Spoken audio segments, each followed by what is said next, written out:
মাংস মানেই লাল লাল ঝাল ঝাল, তার স্বাদ অতুলনীয় হয়। আর যদি হয় এরকম সহজভাবে ঘরোয়া রান্না। আসসালামু আলাইকুম, কেমন আছেন সবাই? আশা করি সবাই ভালো আছেন, সুস্থ আছেন। আলহামদুলিল্লাহ, আমরাও খুব ভালো আছি, সুস্থ আছি। সোনালি রান্নাঘর অ্যান্ড ব্লগ চ্যানেলে আপনাদের প্রত্যেককে স্বাগত জানাই। আজকে আমি নিয়ে এসেছি ছোট ছোট আলু দিয়ে লাল লাল ঝাল ঝাল মাংস কষা রেসিপি। মাংসটা এত সুন্দর সিদ্ধ হয়েছে আর অসাধারণ স্বাদের হয়েছে, তার জন্য তো তোমাদের সঙ্গে শেয়ার করতে চলে এলাম।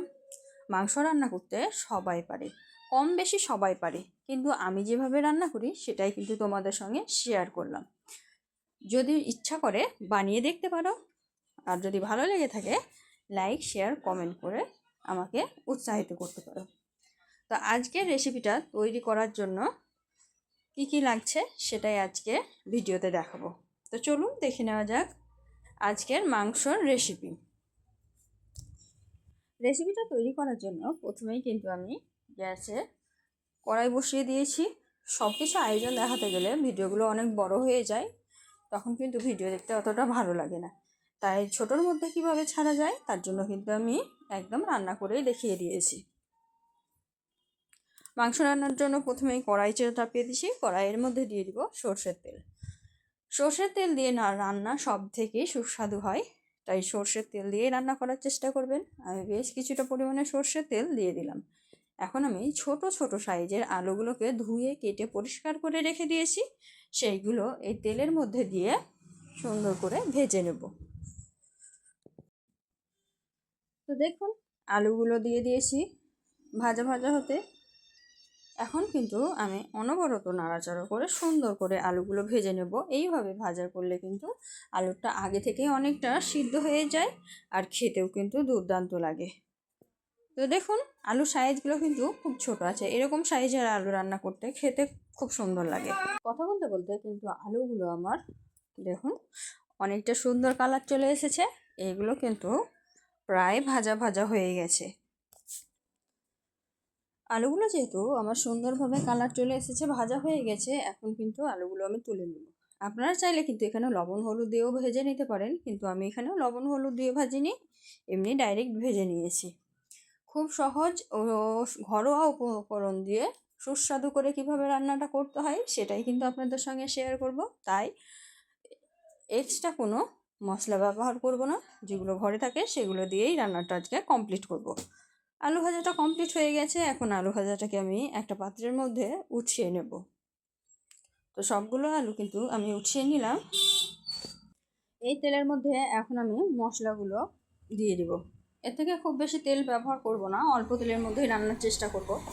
তেলের মধ্যে এখন দিয়ে দিব হচ্ছে পেঁয়াজ কুচি। পেঁয়াজটাকে আগে থেকে আমি কেটে রেখেছি, অল্প পরিমাণে পেঁয়াজ দেবো। 1 কেজি মাংস, 1 কেজি মাংসতে এখানে আমি আদা রসুনের পেস্ট বাটা ব্যবহার করব, তার মধ্যেও কিন্তু পেঁয়াজ বাটা থাকবে, তার জন্য কিন্তু অল্প পরিমাণে পেঁয়াজ দিয়েছি। এটা 4টা মিডিয়াম সাইজের পেঁয়াজ দিয়েছি।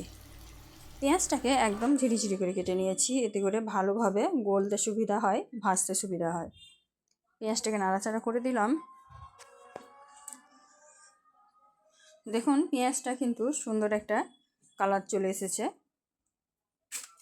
এখন আমি এর মধ্যে দিয়ে দিব দারচিনি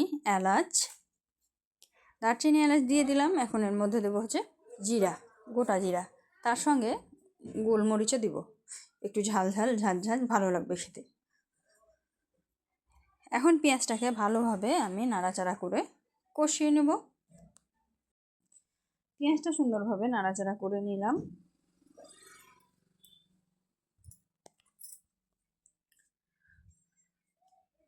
তো দেখুন, পেঁয়াজটা নাড়াচাড়া করে অনেকটা কমে এসেছে, পেঁয়াজটা প্রায় ভাজা ভাজা হয়েছে। এখন আমি এর মধ্যে পেস্টটা দিয়ে দিব। এই পেস্টের মধ্যে আছে আদা রসুন আর পেঁয়াজের পেস্ট। ভালোভাবে মিক্সড করে দেব। দেখুন, পেঁয়াজের পেস্টটা কিন্তু অনেকটাই মাখো মাখো হয়ে গেছে। এখন এর মধ্যে কিন্তু আমি অল্প পরিমাণে জল অ্যাড করব, তাহলে কিন্তু পেঁয়াজটা তলায় লেগে যাবে না, পুড়ে যাবে না, আর মশলাটাও খুব সুন্দর কষানো হবে, বাজে কোনো স্মেল আসবে না। ভালোভাবে নাড়াচাড়া করে এখন আমি শুকনো উপকরণগুলো অ্যাড করব। প্রথমেই দিয়ে দিলাম হলুদ গুঁড়া 1 চামচ, তারপরে ভালোভাবে মিক্সড করে নিলাম যাতে হলুদটা দলা পাকিয়ে না যায়। তো হলুদ মিক্সড করা আমার কমপ্লিট হয়ে গেল। এখন এর মধ্যে দিয়ে দিব জিরা ধনিয়ার পাউডার।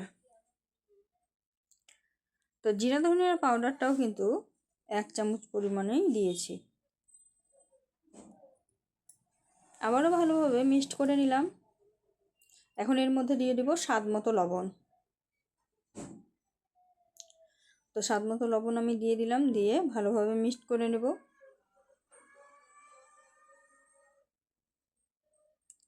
সুন্দরভাবে মিক্সড করে নিলাম। মশলাটা যত ভালোভাবে কষানো হবে মাংসর স্বাদটা কিন্তু ততটাই ভালো হবে। এই যে দেখুন মশলার কালারটা কিন্তু অনেকটা চেঞ্জ হয়ে গেছে, তেল ছাড়তে শুরু করে দিয়েছে। এখন আমি এই পর্যায়ে লঙ্কা গুঁড়ো অ্যাড করব। তো এটা কিন্তু খুব বেশি ঝাল নয়, তার জন্য আমি 1 চা চামচের মতো অ্যাড করলাম। এখন আমি ভালোভাবে নাড়াচাড়া করে মিক্সড করে নেব। তো আবারও একটু জল দিয়ে ভালোভাবে নাড়াচাড়া করে মিক্সড করে নিলাম। এখন আমি এটাকে ঢাকা দিয়ে কিছুক্ষণের জন্য হতে দেব। এইভাবে মশলা তৈরি করলে মশলায় কোনো দুর্গন্ধ থাকে না, খুব সুন্দর হয়। তো দেখুন কিছুক্ষণের জন্য ঢাকা দিয়ে হালকা আঁচে রেখে দিয়েছিলাম। মশলার জল কিন্তু সম্পূর্ণ শুকিয়ে গেছে আর তেলটা খুব সুন্দরভাবে বেরিয়ে এসেছে। মশলা কষানো কিন্তু আমার কমপ্লিট হয়ে গেছে। মশলাটা দেখেই বুঝতে পারবেন যে কতটা সুন্দর হয়েছে। আমি একটু তুলে দেখাচ্ছি কত সুন্দর হয়েছে। দেখুন একদম মাখো মাখো হয়েছে, খুব সুন্দর কালার এসেছে। এখন এই পর্যায়ে আমি মাংসটাকে দিয়ে দিব। আগে থেকেই মাংসটা ধুয়ে তুলে রেখেছিলাম, এখন মাংসটা মশলার মধ্যে দিয়ে দিলাম।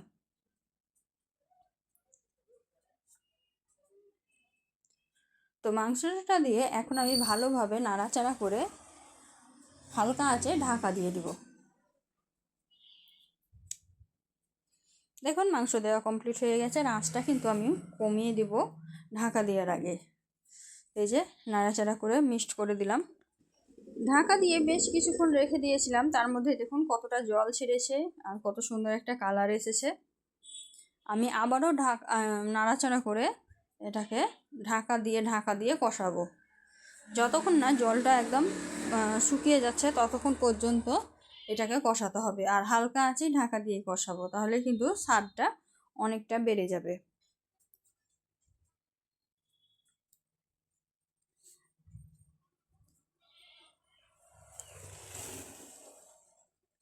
তো মশলা কষানো ভালোভাবে মাংস কষানো কমপ্লিট হয়ে গেল। এখন আমি এটাকে ঢাকা দিয়ে বেশ কিছুক্ষণ আবারও রেখে দিয়েছিলাম।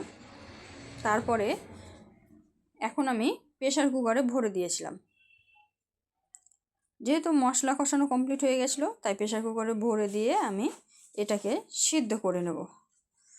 তো প্রেসার কুকারে ভরাটা দেখানো হয়নি, স্কিপ হয়ে গেছে। প্রেসার কুকারে ভরে আমি 2টা সিটি আগেই মারিয়ে নিয়েছি, তারপরে কিন্তু আলুটা অ্যাড করছি। আলুটা দিয়ে 1টা সিটি মারাবো, তাহলেই কিন্তু মাংস রেসিপিটা একদম রেডি হয়ে যাবে। যেহেতু এখনকার মাংস খুব ভালোভাবে সিদ্ধ হতে চায় না তাড়াতাড়ি গ্যাসের আছে, তাই আমি প্রেসার কুকারে সিটি মারিয়ে রান্না করছি। আপনারা যদি চুলায় রান্না করেন তাহলে কিন্তু আপনারা না সিদ্ধ করে মানে প্রেসার কুকারে না ব্যবহার করেও রান্না করে নিতে পারেন, সেক্ষেত্রে কিন্তু বেশি স্বাদ আসে মাংসর। তো এই যে আমি আলুটা দেওয়ার পরে 1টা সিটি মারিয়েছিলাম, তার মধ্যেই আলুটাও খুব সুন্দর সিদ্ধ হয়ে গেছে আর মাংসগুলো খুব সুন্দরভাবে সিদ্ধ হয়ে গেছে। এখন আমি এটাকে একটা কড়াইয়ের মধ্যে ট্রান্সফার করে নেব। তো এই যে কড়াইয়ের মধ্যে নিয়ে নিয়েছি, এই যে পাতলা ঝোল ঝোল লাল লাল ঝাল ঝাল মাংস, কত সুন্দর দেখুন আলু দিয়ে কত সুন্দরভাবে রান্না হয়ে গেল। কালারটা দেখলেই বুঝতে পারবেন যে এটা কতটা সুন্দর হয়েছে। তো আজকের রেসিপিটা কিন্তু কমপ্লিট হয়ে গেল। এখন আমি পরিবেশন করে দেখাবো। এই যে আলু আর মাংস তুলে নিলাম, আর এদিকে কিন্তু আমি ভাত আগে থেকে রেডি করে নিয়েছি, এখন আমি ভাতের উপর দিয়ে দিব। তো বন্ধুরা আজকের রেসিপিটা কেমন লাগলো অবশ্যই কমেন্টে জানাবেন, আর যদি ভালো লেগে থাকে অবশ্যই লাইক শেয়ার কমেন্ট করতে ভুলবেন না। আর কী ধরনের রেসিপি আমার কাছ থেকে দেখতে চান সেটাও কিন্তু একটু কমেন্টে জানাবেন। এই যে মাংসটা অনেক সুন্দরভাবে সিদ্ধ হয়ে গেছে। অনেকটা গরম আছে, হাত ছ্যাঁকা লাগছে, তবুও যতটুকু পারলাম দেখানোর চেষ্টা করলাম। এই যে দেখুন কত সুন্দরভাবে ছিঁড়ে যাচ্ছে, হাত দিয়েই কিন্তু ছিঁড়ে যাচ্ছে। তো বন্ধুরা, আজকের ভিডিওটা এই পর্যন্ত। দেখা হবে এই ধরনেরই আরও নিত্য নতুন রেসিপি নিয়ে পরবর্তী ভিডিওতে। তো ততক্ষণ সবাই ভালো থাকবেন, সুস্থ থাকবেন, আর আমার জন্য বেশি বেশি দোয়া করবেন।